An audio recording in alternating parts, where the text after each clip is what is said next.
Une médaille intéressante possède généralement une caractéristique qui la distingue des autres.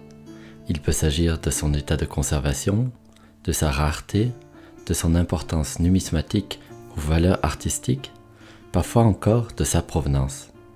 Mais une médaille exceptionnelle a toutes ces caractéristiques, et cette médaille est vraiment exceptionnelle.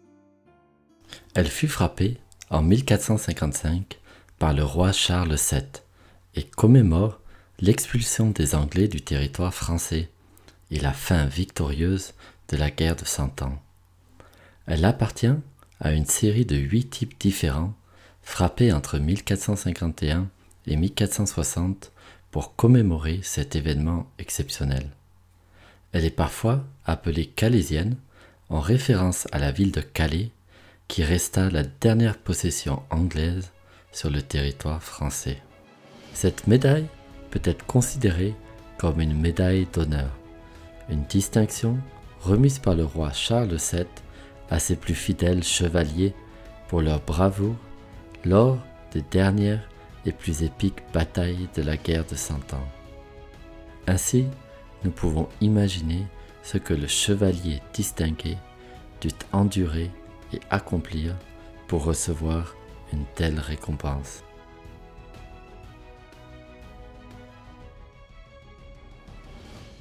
Sur l'avers est représenté le roi à cheval, comme un chevalier et chef militaire combattant l'ennemi sur le champ de bataille.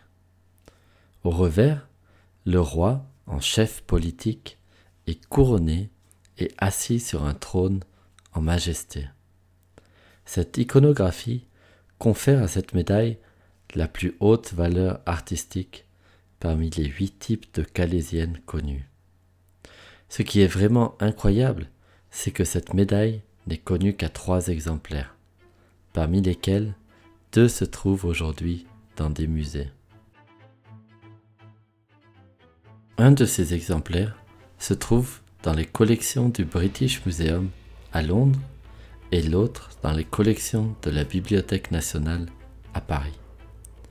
Ainsi, nous pouvons dire que cette médaille est en quelque sorte unique, car il s'agit, à notre connaissance, du seul spécimen en main privée et disponible sur le marché. Comme nous l'avons déjà mentionné, cette médaille commémore la fin de la guerre de Cent Ans, l'un des événements les plus importants de la fin du Moyen-Âge. Mais elle marque aussi la naissance d'une nation française moderne. Elle symbolise un esprit national naissant, issu des cendres encore chaudes de plus d'un siècle de guerre. À ce titre, les calaisiennes peuvent être considérées comme les premières médailles françaises jamais frappées. Lorsque l'on regarde cette médaille, 3 personnages historiques importants nous viennent à l'esprit.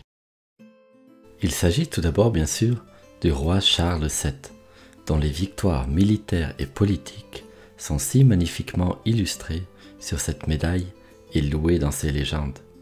Son surnom, le Victorieux, était amplement mérité. Sur un plan militaire, ses victoires décisives sur les Anglais ont accompli l'objectif que 4 générations de ses ancêtres n'ont jamais atteint.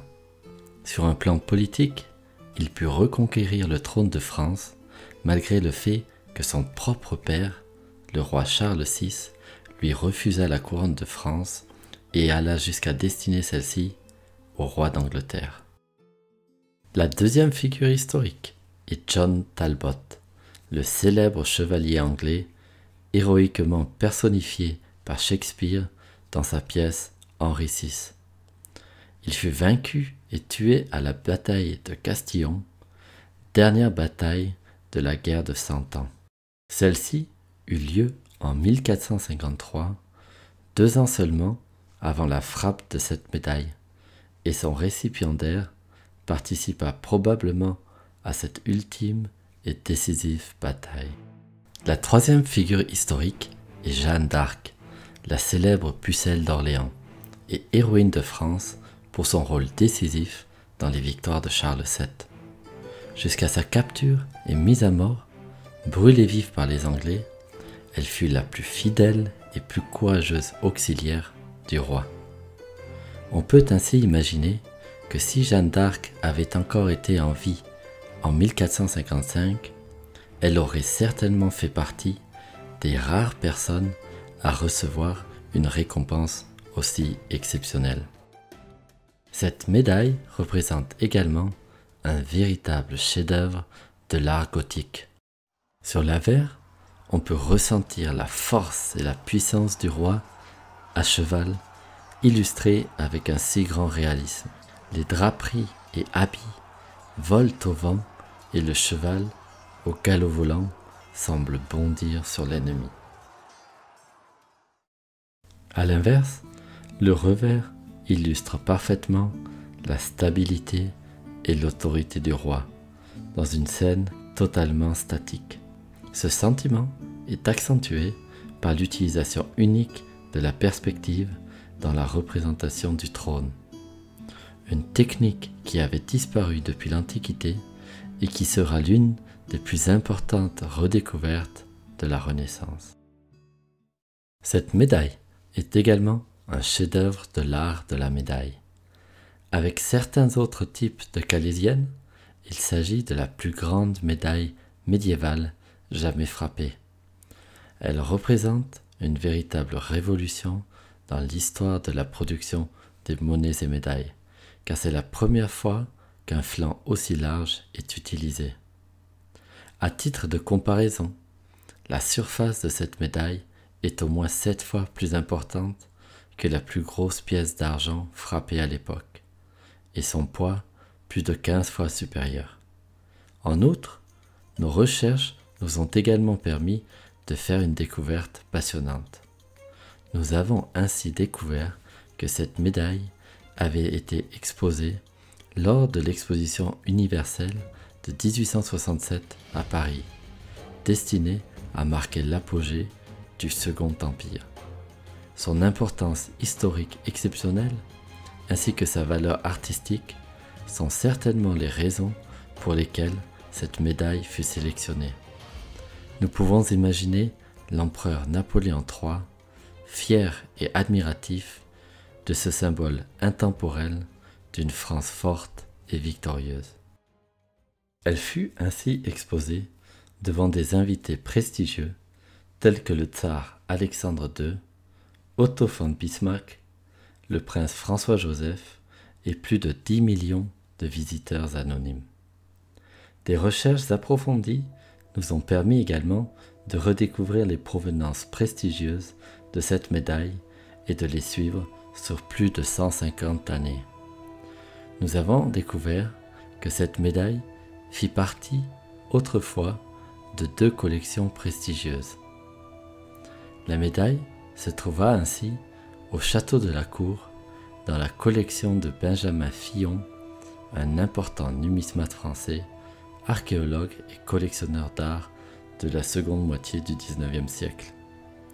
En 1882, près d'1 an après la mort de Benjamin Fillon, sa collection, y compris notre médaille, fut vendue aux enchères à l'hôtel Drouot à Paris. La médaille fut achetée par un autre collectionneur célèbre, Frédéric Engelgros, un riche industriel et collectionneur d'art français qui vivait dans le magnifique château de la Ripaille sur les rives françaises du lac Léman. La médaille resta ainsi au château de la Ripaille pendant plus de 40 ans avant d'être vendue aux enchères en décembre 1921 après la mort d'Engelgros. Cela fait donc près d'1 siècle, jour pour jour, que cette médaille apparut sur le marché pour la dernière fois. Depuis lors, elle fut conservée dans la famille de l'heureux acheteur de l'époque. Cette médaille fait partie d'un petit ensemble de médailles exceptionnelles assemblées au début du XXe siècle par la célèbre collectionneuse d'art, numismate et mécène Martine, comtesse de Béhague. Elle sera proposée à la vente lors de notre prochaine vente aux enchères qui aura lieu à la fin du printemps 2021. Le consignataire a généreusement décidé de faire don de la somme qu'il recueillera à l'issue de la vente de cette médaille pour soutenir la reconstruction et la rénovation de la cathédrale Notre-Dame de Paris. Nous travaillons actuellement à la réalisation d'une vidéo de long format qui nous permettra de présenter cette médaille de manière beaucoup plus détaillée. Cette présentation sera bientôt disponible sur notre site internet ainsi que sur la chaîne YouTube de Lugdunum.